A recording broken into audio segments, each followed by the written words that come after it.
first time ever. Warning acts of terror. We are ready to engage with a two-state solution. Some of his most senior cabinet members The drivers of a new economic age.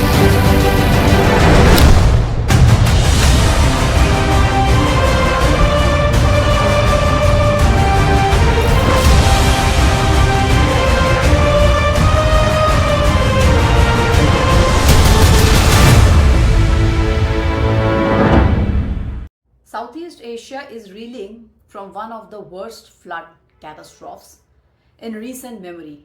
Over the past weeks, unprecedented rainfall, severe storms and cascading landslides have inundated entire communities, destroyed farmlands and infrastructure and displaced millions. Now, this is not just a weather event. It's a humanitarian, economic and strategic crisis that touches the lives of millions, disrupts livelihoods and exposes deep vulnerabilities in regional climate resilience. In this video, we'll walk you through what's happening, why it matters, who is impacted, and what this means in a broader geographical, geopolitical, and development terms. So let's begin with it. The death toll across affected countries has surpassed 600 people and more than 4 million individuals have been impacted by flooding, landslides and storm damage. Now in Sumatra, that's Indonesia, the devastation is particularly severe. Hundreds of lives lost, entire villages wiped out and the tens of thousands displaced. Now in the province of Songkhla, that's southern Thailand, especially in the city of Hat Yai, rainfall reached levels not seen in 300 years. Entire households, businesses, crops and infrastructure have been submerged. In some regions of northern Vietnam and its central coast, flooding and landslides have devastated farms, urban areas and homes, affecting both rural livelihoods and urban dwellers. Now across Southeast Asia, millions of vulnerable children, possibly up to 6 million, have been cut off from essential services, clean water, shelter, food, education and healthcare.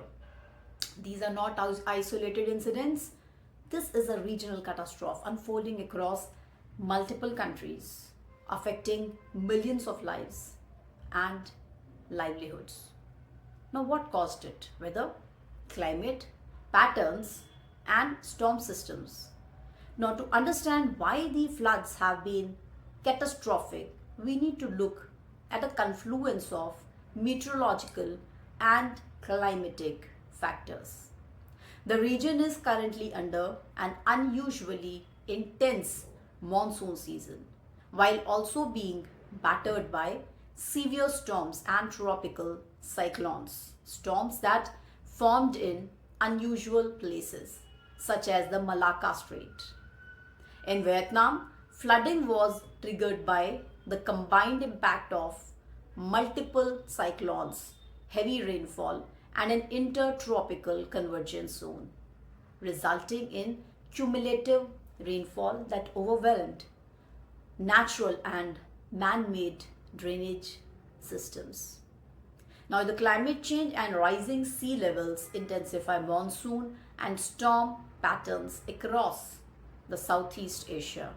Many coastal and riverine communities, they are already living in flood-prone zones, making them extremely vulnerable to such extreme weather events.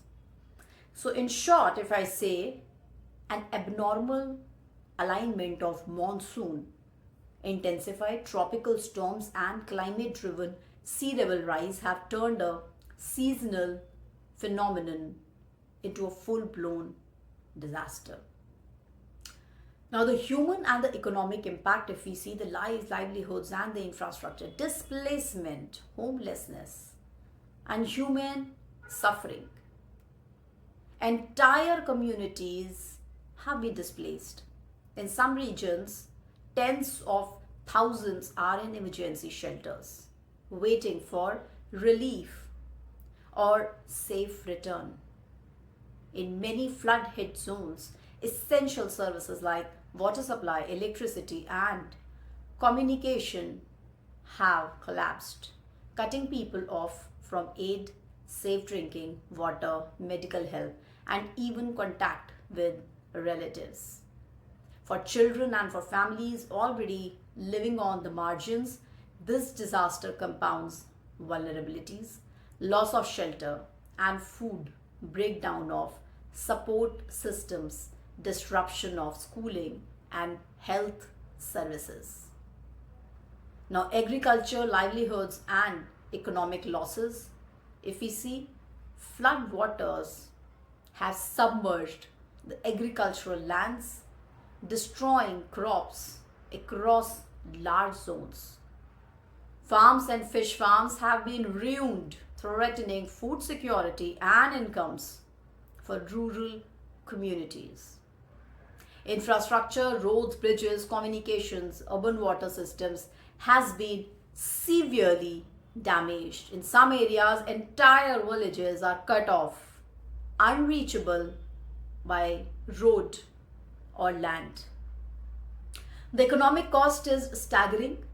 Many analysts estimate damage running into billions of dollars from lost agricultural output, property destruction, lost commerce, emergency rescue operations to long-term reconstruction.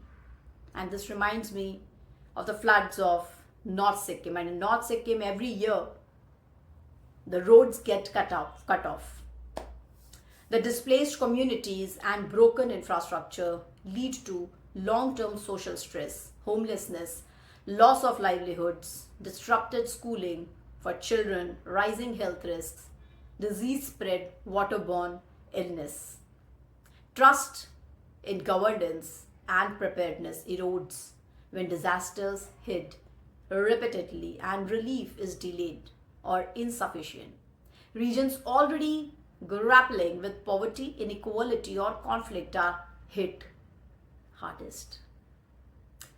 For urban centers and fast-growing economies in Southeast Asia, repeated flooding and disaster risk undermines long-term development planning, investment, and economic stability. So what needs to be done?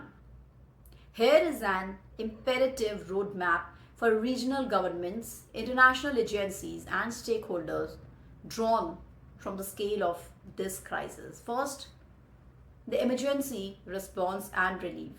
Immediate mobilization of military, humanitarian agencies, NGOs to deliver food, medicine, water, shelter. Use helicopters, ships for remote or cut-off areas. Second, transparent assessment and documentation. To conduct real-time damage assessments, count lost lives, displaced persons, destroyed homes, lost agricultural output, to plan relief, rehabilitation, compensation. Resilient infrastructure and urban planning. Invest in flood-resistant housing, improved drainage, riverbank reinforcement, flood resistance, road, bridges, early warning systems, resilient water and power networks.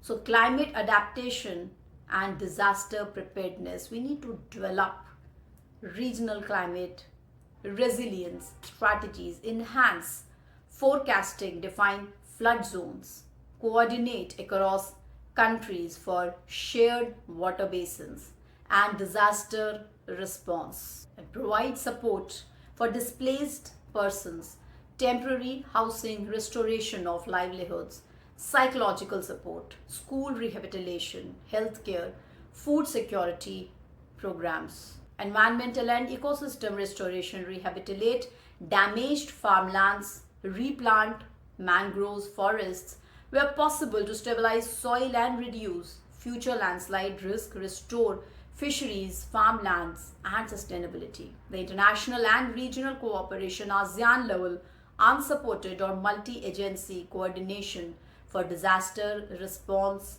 climate funding, infrastructure, rebuilding technology, transfer for disaster resilience.